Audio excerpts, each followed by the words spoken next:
de nous avoir fait l'honneur également de participer à ce panel-là.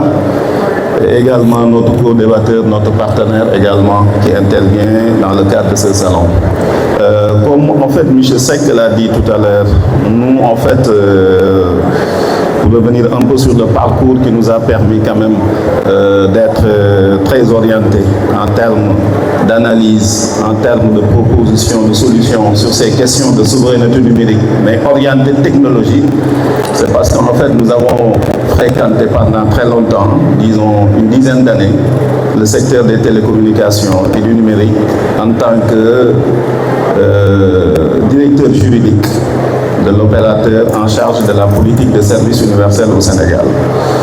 Et ceci nous a permis, en tant que juriste de formation en droit des affaires, de participer à l'ensemble des travaux qui ont permis d'édifier au Sénégal des documents stratégiques, notamment des textes juridiques qui encadrent les politiques en matière de numérique et également en matière de croissance au niveau des différents secteurs. Le numérique aujourd'hui, c'est un secteur catalyseur, comme on dit. C'est le secteur catalyseur. C'est le secteur qui porte l'ensemble des secteurs essentiels de l'économie et du social. On ne peut rien faire dans la journée sans pour autant faire un appel du pied au numérique. Nous avons tous nos smartphones, nous avons tous nos ordinateurs, et ce sont ces outils-là, ces logiciels, ces appareils que nous utilisons pour la transmission de données. Et aujourd'hui, le sujet qui est proposé dans ce panel de haut niveau, l'impact de la transformation numérique dans les objectifs de souveraineté alimentaire, mais cela nous amène à réfléchir sur comment ce moyen nouveau qui est considéré, je le rappelle, comme la 4e révolution industrielle au monde. Le numérique, c'est la 4e révolution au monde. Si l'on se rappelle un peu de comment les dragons ont pu réussir à développer l'agriculture après avoir passé quand même une période assez difficile pour sortir de la guerre. Comment est-ce qu'ils ont pu le faire? C'est parce qu'ils ont eu à l'époque une révolution industrielle qui était fondée sur le machinisme. Aujourd'hui, la révolution 4e au monde industriel, on dit que c'est le numérique. Parce que c'est la soupape, c'est ce qui porte, qui permet de faire aller les choses dans tous les domaines. Donc l'impact ici, c'est de savoir comment, avec ces outils, avec ces logiciels, avec ces matériels, on peut mieux faire pour arriver à réaliser ce qu'on appelle la souveraineté numérique. C'est un peu ça, en fait, si M. Diop me le permet, l'importance, la problématique, l'intérêt, en fait, de ce sujet que nous avons, en fait, autour duquel nous avons à débattre tous. Maintenant, moi, en fait, j'ai eu des formations d'enseignants à l'université et à chaque fois, en fait, je me plais de procéder à des définitions de concepts. C'est quoi la souveraineté? Si l'on part du principe déjà que les technologies numériques qui ne sont plus nouvelles du tout, c'est en fait un ensemble de matériel, de logiciels qui nous permettent, comme je l'ai dit, de faire de la transmission d'informations, de données.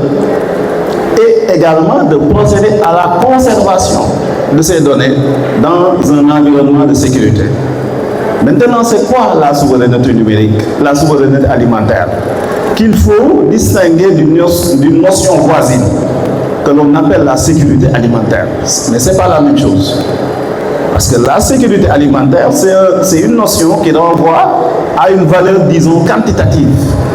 C'est lorsqu'on a assez pour manger, pour boire. C'est ça la sécurité alimentaire, lorsqu'on en a assez. Et la souveraineté alimentaire qui se détache de la définition de cette notion, c'est plutôt un droit. C'est un droit social pour tous les peuples au monde de se choisir des moyens de production pour l'atteinte également d'une sécurité alimentaire. Maintenant, de quel moyen de production doit-il s'agir? De quel moyen de production? Et c'est là qu'intervient le numérique et la transformation digitale. Comme le disait tout à l'heure M. Diop, en recensant un peu l'historique de l'évolution du monde, nous savons tous qu'il y a eu ce qu'on a appelé la route de la soie. La route de la soie, au IVe siècle avant Jésus-Christ, c'est en fait à travers cette route qui symbolisait le passage de l'échange périphérique à l'échange marchand généralisé. Et les gens passaient des mois pour passer d'un point A à un point B. Maintenant, est-ce qu'on a besoin de le faire aujourd'hui? Donc, on ne parlera plus d'une route de la soie, mais de la route, si j'emprunte l'expression à M. Seck, la route du numérique. La route du numérique, c'est une route qui permet à un exploitant agricole, quel que soit le secteur dans lequel il intervient, du maïs, des céréales, du riz, de pouvoir se faire voir déjà, de se faire connaître, mais également de pouvoir faire accéder aux populations l'ensemble des productions également qu'il est censé proposer.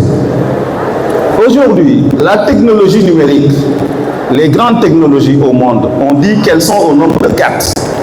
Et c'est à ce niveau que M. Seck reviendra tout à l'heure pour vous faire part des solutions que la société Sofnortec a mis sur pied pour également les proposer à l'ensemble des acteurs. On dit qu'il y a 4 technologies. C'est l'intelligence artificielle, c'est le big data, c'est la connectivité et c'est la cybersécurité. Et sur ces 4 segments de la technologie, aujourd'hui, l'agriculture est interpellée. La connectivité, le big data, l'intelligence artificielle et partant les IoT et également la cybersécurité pour la conservation des données. Il reviendra sur les détails pour vous expliquer comment est-ce que ces 4 piliers technologiques permettent de booster une activité qui intervient dans le cadre des objectifs de souveraineté alimentaire. Pour le cas du Sénégal, nous avons des politiques.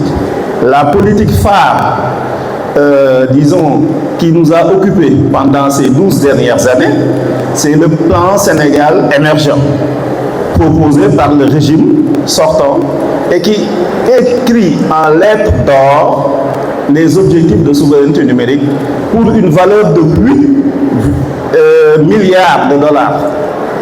8 milliards de dollars, 8,1 milliards de dollars. Ce sont les objectifs que le Sénégal se fixe entre 2024 et 2028. Maintenant, puisque l'État c'est la continuité, il faudra également que ces objectifs-là soient réalisés. Je ne ferai pas trop de détails sur la question, parce qu'on sait qu'il y a eu quand même des nouveautés qui ont été faites dans le cadre des semences, etc. Il y a eu 20 milliards qui ont été donnés par le régime en place. Tout ceci pour permettre également d'aller vers en fait une amélioration du circuit. Il y a également en 2023 ce qu'on a appelé le PACTE 3. C'est un programme public-privé de partenariat entre l'État du Sénégal et l'ensemble des privés nationaux comme des privés internationaux qui doivent intervenir au niveau du Sénégal pour permettre également à notre pays d'arriver à une souveraineté numérique. Et j'insiste en fait sur la dimension souveraineté numérique parce que c'est une dimension qu'il faut différencier de la sécurité numérique que nous connaissons depuis toujours. Parce qu'on a tout le temps l'habitude en fait de parler en fait d'autosuffisance. Mais pour arriver à une autosuffisance alimentaire, je crois qu'il faudrait également arriver à avoir des moyens d'exploiter et d'améliorer également son exploitation. La technologie intervient dans le cadre de la souveraineté alimentaire sur tout le parcours également de l'exploitation. Le parcours de l'exploitation, c'est quoi? Comme l'a dit M. Seck, c'est déjà l'acquisition de terres.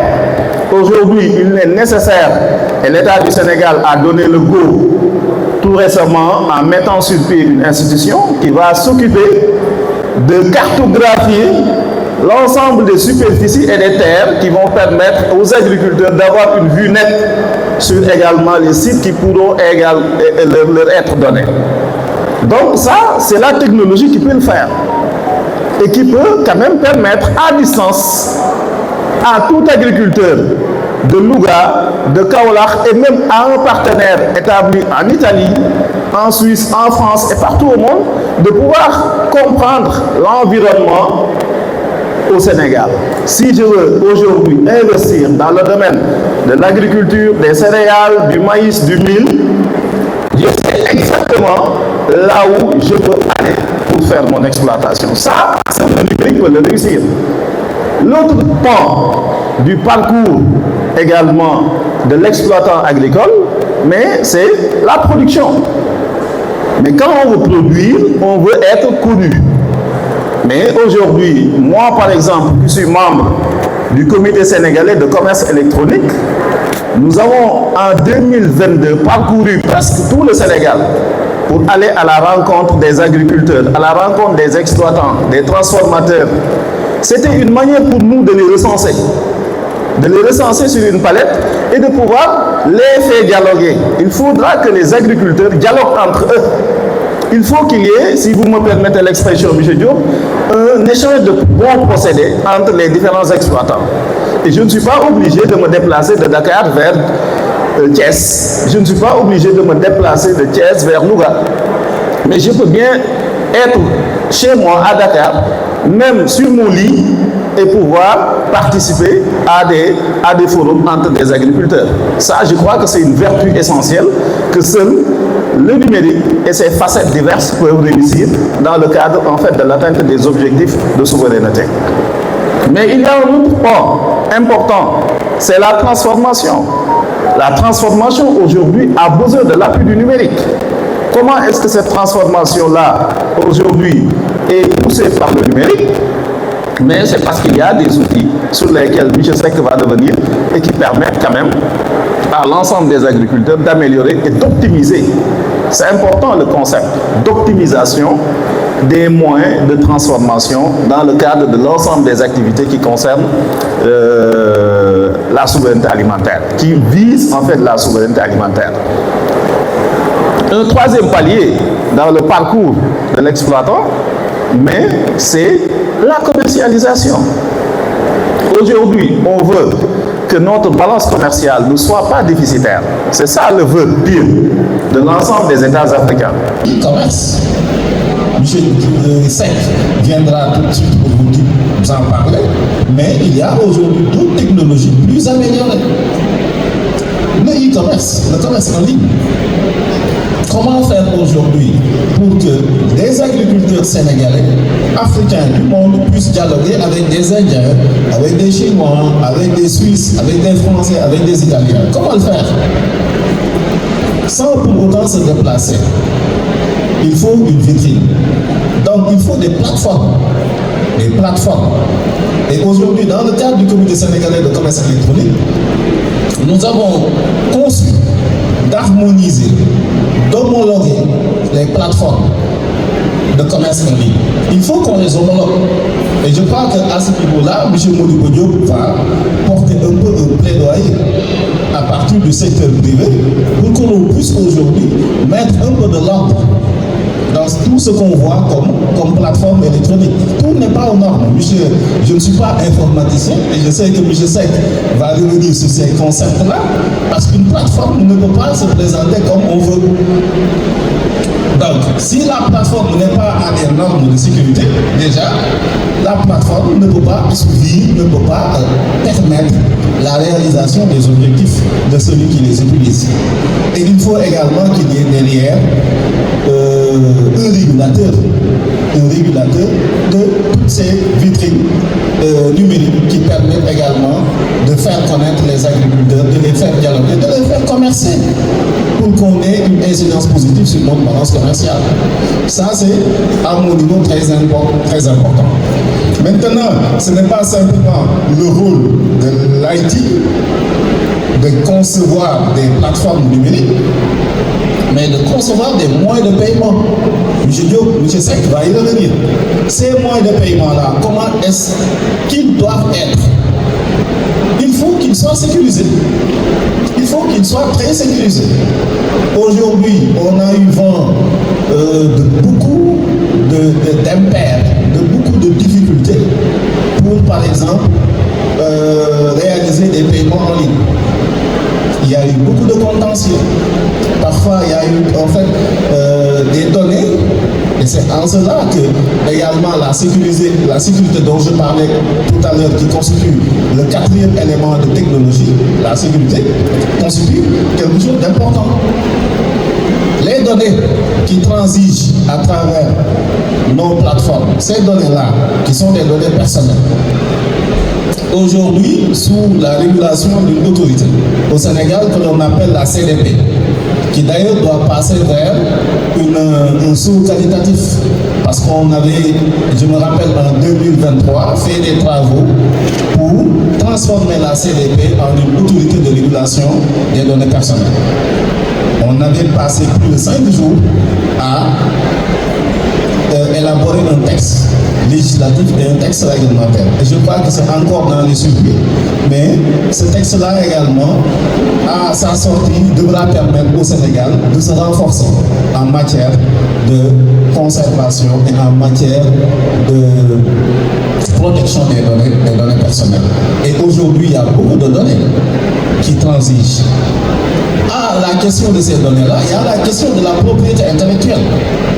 La propriété intellectuelle en matière de transformation également et en matière de production alimentaire.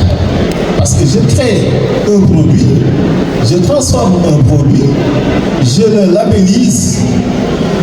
Donc, par conséquent, j'ai besoin d'avoir une protection de mes droits de propriété intellectuelle qui sont d'ordre industriel. Parce qu'il y a deux branches dans la propriété intellectuelle. Il y a la branche de la propriété littéraire et artistique et la branche de la propriété industrielle. Donc, la branche de la propriété industrielle qui nous intéresse quand on est dans l'exploitation de l'agriculture, dans toutes ses formes, mais mérite qu'il y ait une protection juridique. Et pour ce faire, il faudrait également qu'il y ait des normes. Il faut également d'abord qu'il y ait une sécurité qui assure cela, cette transmission des données personnelles. Mais le paiement, les incidents de paiement, je sais que va y revenir, il y a beaucoup d'incidents de paiement. Et c'est la raison pour laquelle sur les plateformes électroniques, il y a aujourd'hui même des innovations qui sont faites, faisant que oui, les gens n'utilisent plus directement leur carte, mais les gens passent également par des wallets qu'ils alimentent et à partir desquels ils font des paiements, etc. Et je crois que dans le cadre interne de nos États en Afrique, on peut quand même faire usage de ces plateformes numériques-là pour non seulement commercer, échanger et payer. M. Diop l'a dit tout à l'heure, le Covid-19 nous a montré quand même les tares de notre société dans ce domaine-là. Moi, j'en sais quelque chose. J'étais membre de Dan Covid. C'est un comité qu'on avait créé au niveau du secteur du numérique et des télécoms, qu'on avait appelé Dan Covid, combattre le Covid-19. On a fait le tour de l'ensemble des districts du Sénégal pour justement apporter des solutions digitales à ces structures-là, dans le cadre en fait de ce qu'on appelait le suivi des patients, des cas contacts, etc., etc. Donc, n'eût été l'intervention du digital et du numérique, je crois que le monde n'aurait pas vaincu le Covid-19. Et comment cela s'est fait? C'est parce qu'il y a eu, comme disait M. Seck, mais des supports technologiques qui ont été utilisés pour vendre, pour transmettre, pour recevoir. Donc le rendez-vous du donner et du recevoir, et c'est par là que je vais ponctuer mon intervention, ce rendez-vous-là, je crois que a son curseur qui se déplace vers également aujourd'hui de nouveaux moyens opératoires qui trouvent toute leur importance dans une transformation de la société sur une allure beaucoup plus digitale. Je vais ponctuer mon intervention à ce niveau et m'ouvrir à vous également pour d'éventuels échanges. Merci à tout le monde.